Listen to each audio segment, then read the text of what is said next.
Kung ayaw mong kuyugin ka ng mga tao dito sa Pilipinas, maging masama ka na sa laseng, wag lang sa mga nagmamahal sa aspin mga preno. Yan ang mensahe hinahatid sa atin ng mga trending topics lately mula sa balay dako na nabash ng husto dahil may diniscriminate sila allegedly na isang breed ng aso sa kanilang establishment. Papunta naman sa trending topic ngayon araw, no? Isang empleyado ang natanggal daw sa trabaho dahil lang sa video nito na in-upload kung saan nagpapakain siya ng aspin off duty or sa break nito. Panoorin natin yung video mga pre. So allegedly dahil sa video na to, no, ito ang dahilan kung bakit tinanggal sa trabaho si Baldogs. Ang sabi niya dito sa kwento, "Thank you sa store na pinasukan ko. Tuloy pa din po ang goal ko para sa mga stray dogs and cats. Maraming salamat sa 5 taon na aking pagtatrabaho bilang isang food server." Ngunit sa isang video na in-upload ko last time, ito rin ang dahilan upang i-report ako ng aking supervisor sa aking opisina na nagdulot ng aking pagkakatanggal. Hindi ko po kasi mapigilan na sila ay bigyan ng pagkain kaya madalas na ginagawa ko ang pagpapakain sa kanila off-duty or tuwing break time ko. Masakit man sa akin na mawala ako sa aking trabaho bilang may malasakit lang sa mga aso at pusa pero ipagpapatuloy ko pa din ang aking nais na sila ay tulungan sa simpleng paraan.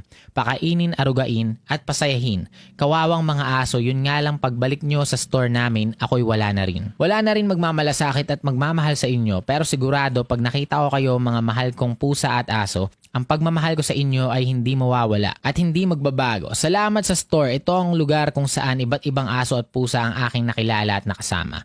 Now signing off, Ian Val A. Sardia, food server. Pero tuloy pa din po ang pagiging dog and cat lovers. At dagdag niya pa dito mga preno, may na-receive daw siyang call mula sa kanilang HR. Ang kwento niya, pinapunta ako para gumawa daw ng handwritten explanation letter. Reason for termination, disrespect daw and unsanitized. Unsanitized? Kung yung sinabi ng HR nyo, boy HR nyo, no? Disrespect and unsanitary behavior, pwede pa, no? Anong unsanitized, taragis? May pinapapirma po sa akin na against ako sa nakalagay so hindi ako pumirma. Nagalit yung HR at sabi niya magtatagal daw kami dito sa loob ng office. Yo, Dole is waving. Nagpatawag ng other employee, pinasara at pinabantay ang pinto para hindi ako makalabas sa office. Dole is waving. Diba kung sino ka man HR ka?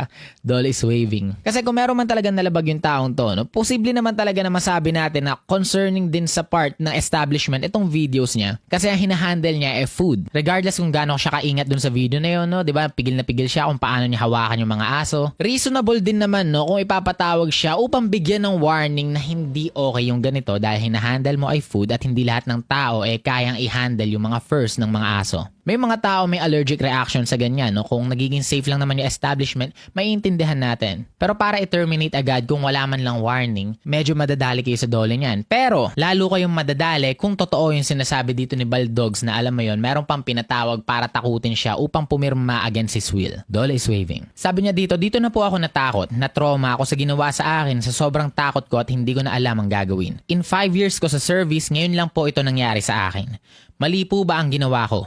Ngayon, wala po akong trabaho. Kung meron kayong policy tungkol sa food sanitation na hindi kayo dapat mag-handle ng hayop dahil nag-handle din kayo ng pagkain, posible natin matawag na meron kang ginawa na pwedeng mag-cause ng concern. Kasi may mga tao nga naman na allergic sa fur. And sa mata ng establishment, no, kung nakikita nila na ina-upload mo to sa social media, 'di ba? Oh, coming from a place of good naman siya, no? Coming from a place of care sa mga hayop na hindi kayang alagaan yung sarili nila, no? Kung walang mag-aalaga, walang tutulong sa mga to, hindi nila kayang protektahan yung sarili nila against sa gutom, 'di ba? Against sa pag-iisa. Coming from a good place siya, no? Pero sa mata ng establishment, maintindihan mo rin no? Kung magbibigay sila ng warning against sa pag-upload ng mga ganitong videos dahil pwedeng maging bad for business to. Pwede nyo i-argue na good for business yan, no? Kasi nagpapakita na yung employee ng Goto Tendon merong mabuting puso. Pwede nyo i-argue na ganun, no? Pero hindi kasi lahat ng tao ganun mag-isip. Kaso, ang problema, yung proseso nila, no? Kung paano nangyari yung mga bagay na to, maiintindihan mo talaga kung lahat ng simpatya nandito sa taong to ngayon. Kasi kung totoo yung mga aganapan na to, no? May ba nanakot na naganap, di ba? Tapos wala man lang initial warning, di ba? Para gawin ni Baldogs na mas maayos yung pagtulong niya, no? Gawin niya sa mas appropriate na oras. Kunwari, pag off niya ng duty, gaya na sinabi niya dito, at iwasan na yung naka-uniform pa siya habang ginagawa niya to. Kung yun yung concern ng company, warning sana okay. Pero base sa mga pangyayaring to, no, hindi ko masisi yung mga tao kung magkakaroon sila ng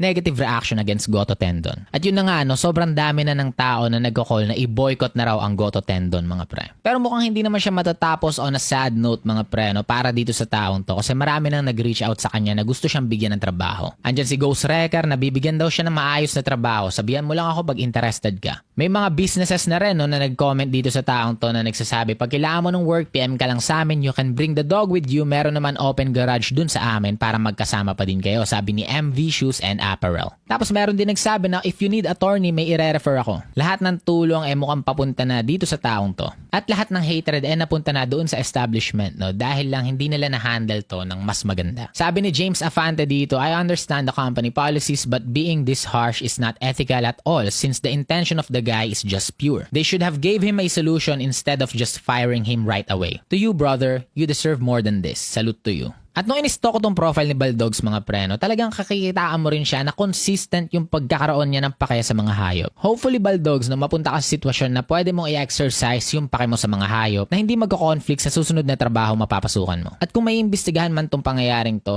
may justice prevail, no? Kung totoo may pang-aabuso mula sa establishment na naganap, no, sana makasuhan sila and deserve ng goto tendon yung pamboboycott if totoo yung kakalan na ginawa ng HR nila. At yun lang yung pakikisaw-saw natin mga preno. Sana ma-inspire tayo ni Baldogs na tumulong sa mga ganitong kaso dahil sa totoo lang, sobrang pure kasi ng mga hayop kaya ang daming simpatsya nilang nakuha online. Hindi kasi gaya sa mga tao no, na alam mong napakalaki ng tendency maging masama, iba yung affection ng mga tao sa mga hayop kasi most of the time, sila ay inosente talaga. At pag nakakita tayo ng mga kawawang aso sa kalsada, alam nating lahat na merong nagpabayang tao kaya sila nasa ganyang sitwasyon. Kaya ganito na lang talaga kalambot ang puso ng mga Pilipino sa mga taong nagpapakita ng pake sa mga stray dogs and cats. No, saludo sa inyo mga pre. Sheesh.